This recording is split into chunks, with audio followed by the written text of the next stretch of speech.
Angel, me bound, pray up, Reese.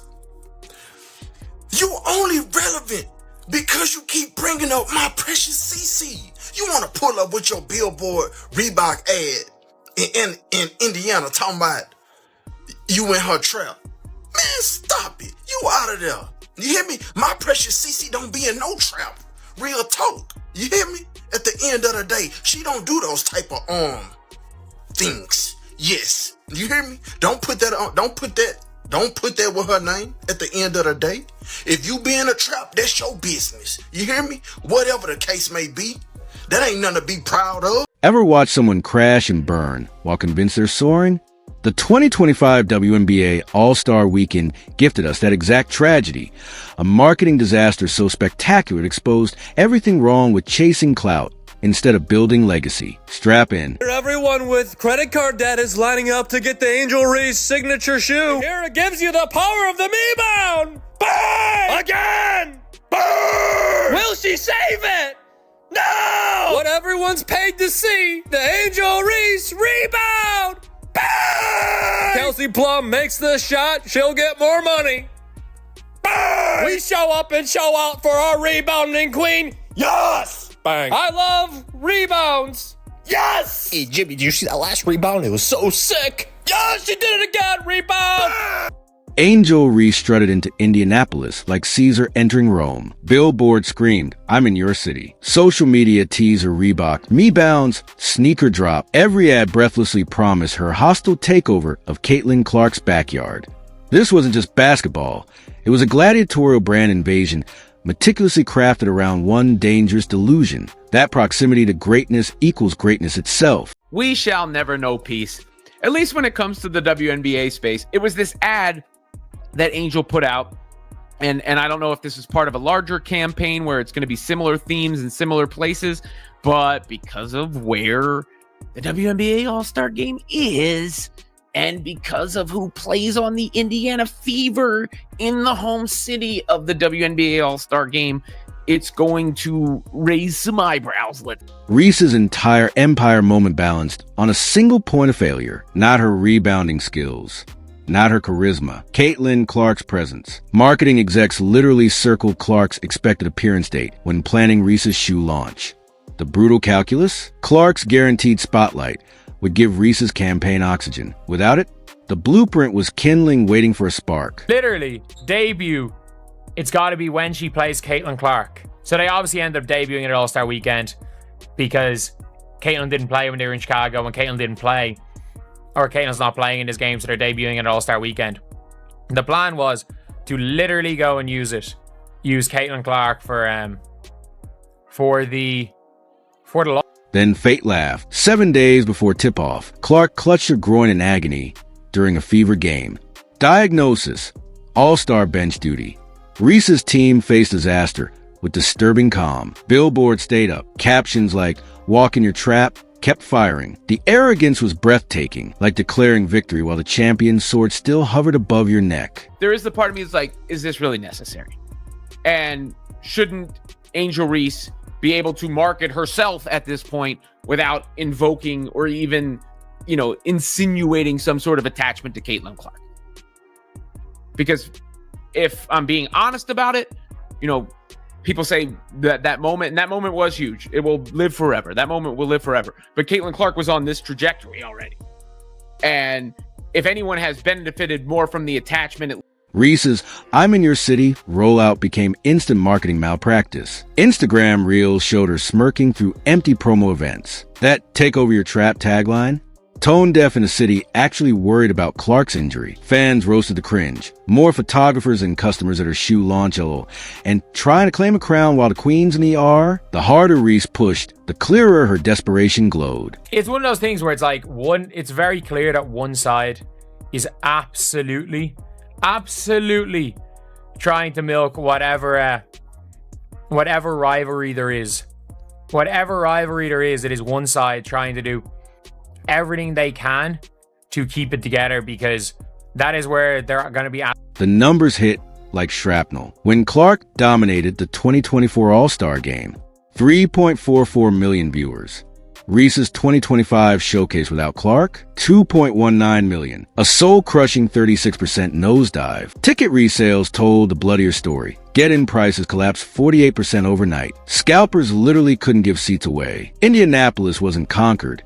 It was deserted. So the WNBA's All-Star game went down 36%. That is a lot. That's more than a third from last year. Last year was over 3.4 million people, and it went down to 2.1. Now, you could say is a success. Yeah, for women's sport, that is still a lot of people. But at the same time, it really isn't a success, because think about it. It's the only sport playing. It's the only game that's going. And you only can draw that. So, and this is with all the stars. Remember. Then came the shoe flop. Reese's Angel 1. Sneakers dropped in diamond dust and me-bound colorways. Reebok flooded arenas with ads. Result? Crickets. Compare that to Clark's recent Nike collab. Sold out in 58 seconds, resale prices tripling. The difference? One represents excellence. The other tried to Photoshop herself into the picture. The WNBA All-Star Game ratings have come out, and all I could think of right off the bat was 4 little letters. F-A-F-O. F around and find out. You bleep around and find out what this league looks like without Caitlin Clark being involved in your biggest events. Kathy Engelbert, this should be a perfect example of why you need to get your officiating cleaned up, and you need to have a talk with your players in the league. This exposed sports' unwritten rule. Authentic connection beats manufactured hype every time. Clark's $28 million Nike deal wasn't charity. It's earned through record-smashing viewership and arenas packed with teens wearing her jersey. Reese? Even Reebok insiders revealed the ugly truth. Leaked Netflix doc audio caught Shaq insisting Reese needs full Reebok fit specifically against Clark. Translation: her relevance depends on standing beside the actual draw. WNBA All-Star Weekend is supposed to be the star of all stars. All the big dogs is out.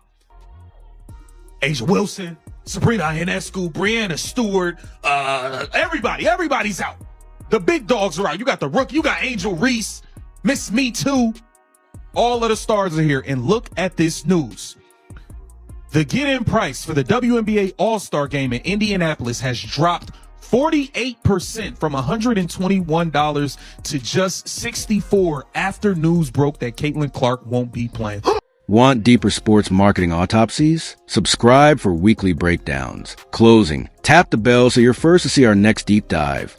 The athletes who successfully reinvent. Social media delivered the knockout punch that exposed the brutal reality of modern sports fandom. Within hours of the All-Star Weekend's lackluster conclusion, TikTok became a digital coliseum where Reese's performance was dissected with viral savagery. The most devastating content wasn't manufactured hate. It was raw gameplay clips set to unforgiving soundtracks. One particularly damning edit showed Reese missing 3 consecutive putbacks on the basket, overlaid with audio. Me bounds? More like me misses. Reese All-Star Weekend Edition! How about it? Let's get it! Hey, you know what they say? 4 is more. Bang! Her loyal fans showed out in Indy, all 4 of them, and somebody's drunk uncle. Take a look at what unemployment looks like. Bang! What do you mean you didn't watch the All-Star game? You're telling me you have a social life? What? What's butter pecan mean? It's provocative. It gets people going. Butter pecan! Bang! It racked up 2.7 million views before Reese's team could issue takedown requests. Platforms revealed stark generational divides. Gen Z, TikTok/Instagram reels weaponized humor with Angel Reese versus Rim compilations set to circus music. Millennials, X/Twitter analytics-driven takedowns comparing her FG% to Clark's. Older fans, Facebook debated sportsmanship with posts like, "Back in our day, you earned attention." You can barely dribble. You miss layups on purpose. And they record them as me-bounds, rebounds. You be stat padding. You don't elevate your players. You went to a stacked LSU team. You hear me? My precious CC owns you. You want to know the record? She is 5-2 against you. You beat her in college one time. That championship. But what happened to the year after that? She sent you home. You hear me? And waved to your coach. You hear me? At the end of the day. The cruelty reached surreal heights when gaming streamer Dr. Lupo live reacted to Reese's shoe commercial during his charity stream. His 12,000 viewers watched in real time as he quipped. Bro spent more on billboards and shooting coaches. The clip became Twitch's #1 trending highlight, a demographic Reese desperately needed to reach. X's roasting took institutional form. Verified sports analysts who praised Reese during her NCAA run now turned forensic. Fans sent a blatant message. A shot across thou bow. All right? And your ship, well, without Caitlin Clark, the WNBA and all their pay us what you owe us action, that action will sink. That action will sink. Woo! WNBA All-Star Game sees ratings drop without Caitlin Clark, and it's ugly.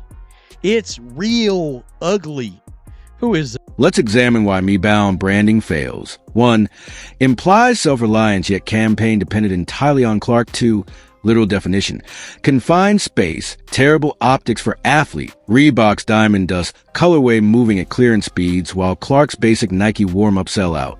Market research isn't hard. The most brutal truth emerged through unfiltered fan data. When at WWE Talk poll followers, would you buy Reese's shoe if discounted 50%? 89% voted.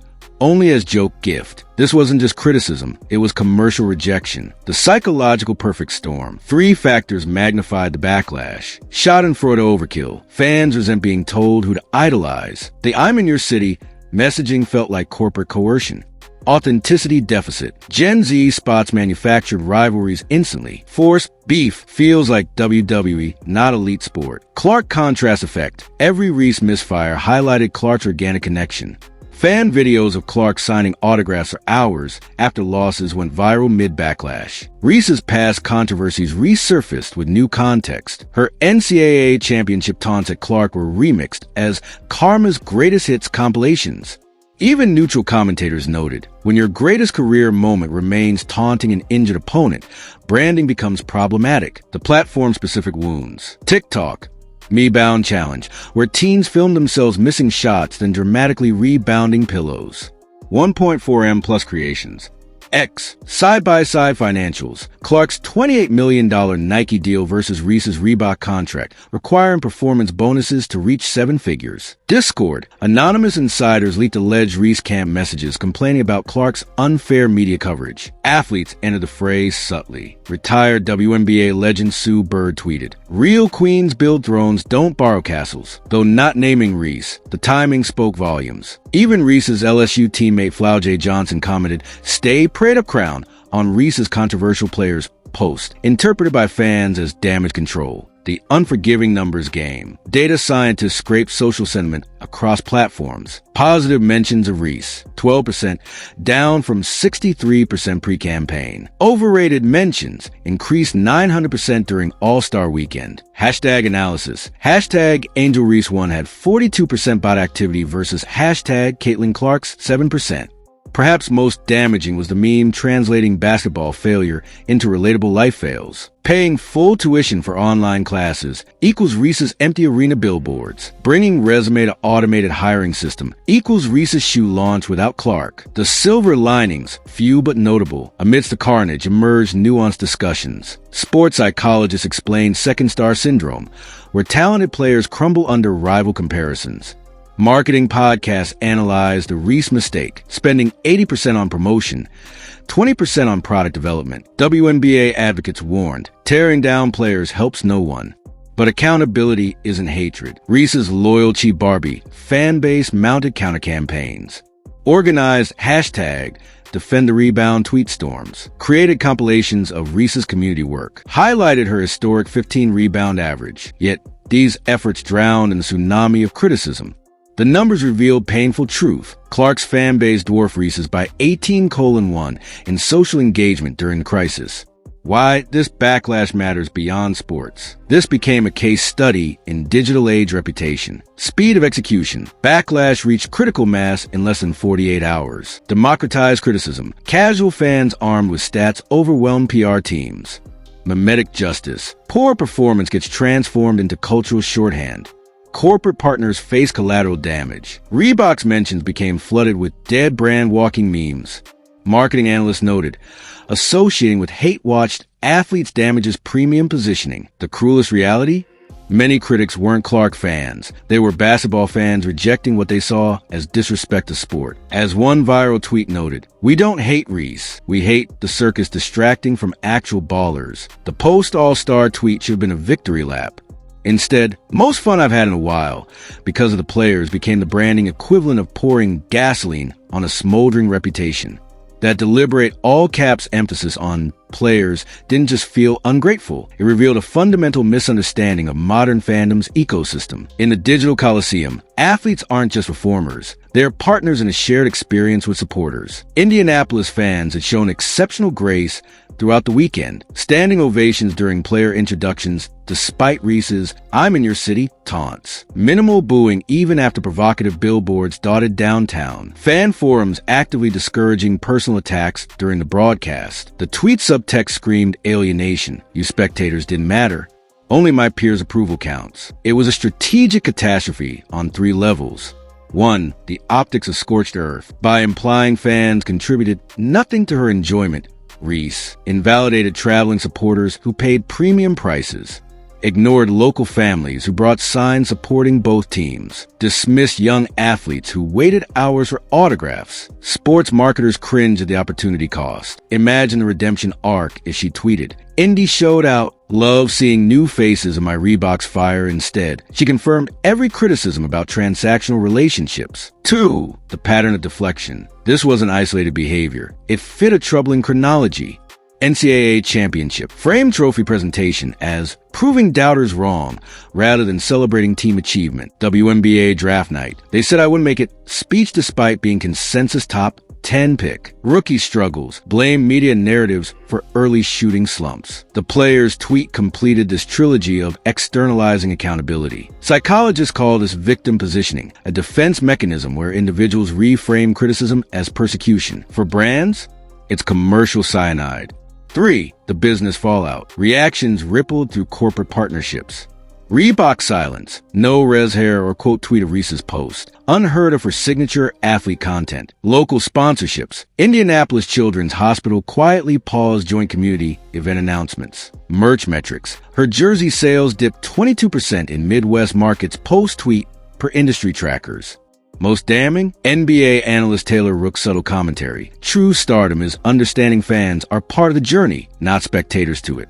The fan economy's brutal reckoning. Modern audiences don't just consume sports. They invest emotionally and financially. Reese's tweet violated their unwritten contract. "We buy your shoes. You respect our support." Platform responses became case studies in fan disillusionment. TikTok, customer service angel skits showing fan returning support like defective products. X, side-by-sides of Clark staying 90 minutes post-loss signing autographs versus Reese's tweet. Discord, analytics bots tracking deleted critical replies on Reese's feed. The most devastating fan-made content juxtaposed 2 quotes. Reese 2024, I play for the haters. Reese 2025, shout out to the players. Caption, turns out she only plays for the 0.001%. Damage control, the road not taken. Crisis PR experts propose multiple recovery paths Reese ignored. Option A, immediate course correct. Meant players made the game fun. Shout out to Indiana for the electric vibe clapping hands. Option B, authentic vulnerability. Reflecting on a tough weekend. Grateful for teammates who lift me up and fans who keep it real. Option C, action over words. Surprise visit to Indianapolis Youth League with free sneakers. Instead, radio silence for 72 plus hours, letting the narrative cement. The ripple effect on women's sports. Beyond Reese, the incident exposed systemic vulnerabilities. Agent failures. Why wasn't she coached on digital diplomacy? Lead prioritization. WNBA's promotion of rivalries over mentorship. Sponsor short-termism. Reebok's clout chasing over brand alignment. Veterans like Diana Taurasi capitalized subtly. Her Instagram story showed rookies at her basketball camp with caption, "Teaching the next gen. Courtside seats mean nothing if the stands are empty. The unspoken cultural divide." The backlash intensity stemmed from clashing fan expectations. Traditionalists saw a tweet as disrespecting basketball's communal roots. Gen Z read it as influencer style clout gatekeeping. Corporate partners recognize it as failure to leverage emotional capital. When Bleacher Report polled, would this anger you if your team star tweeted this? 79% said yes. The message was clear. Fans aren't props. Long-term brand implications. 3 months post-tweet, observable shifts emerged. Demographic skew. Her core fan base narrowed to 13 to 24 age group, down from 13 to 34. Sponsor caution. Beverage brand partnership launched with 6-month morality clause. Media treatment. Press conferences now feature 30% more accountability questions. Most revealing? When Reese finally addressed a tweet on a podcast, she framed it as people taking things out of context. The deflection cycle continues. The fatal flaw cemented. Ultimately, that single tweet exposed Reese's career-long vulnerability, mistaking visibility for validation and conflating notoriety with legacy. True athletic icons, from Serena to LeBron, build cathedrals of fandom where every supporter feels like a cornerstone. They grasp that external factors, fans, media, cities, aren't obstacles to greatness. There's foundation. Reese's Indianapolis campaign, followed by the player's tweet, revealed a tragic blind spot. You can't monetize admiration you don't genuinely reciprocate. The billboards have faded. The shoes gathered dust in outlets. But that tweet, it's archived in the digital hall of infamy, a permanent case study in how not to build an empire. Here's the uncomfortable truth the WNBA must confront. Clark isn't just a star. She's the entire constellation. When she sits, ratings flatline. When she plays, culture shifts. Reese's failed coup proves you can't monetize resentment or shortcut legacy. Real influence? It's earned basket by basket, not billboard by billboard. So what's your verdict? Baby goat or baby giraffe? Sound off below.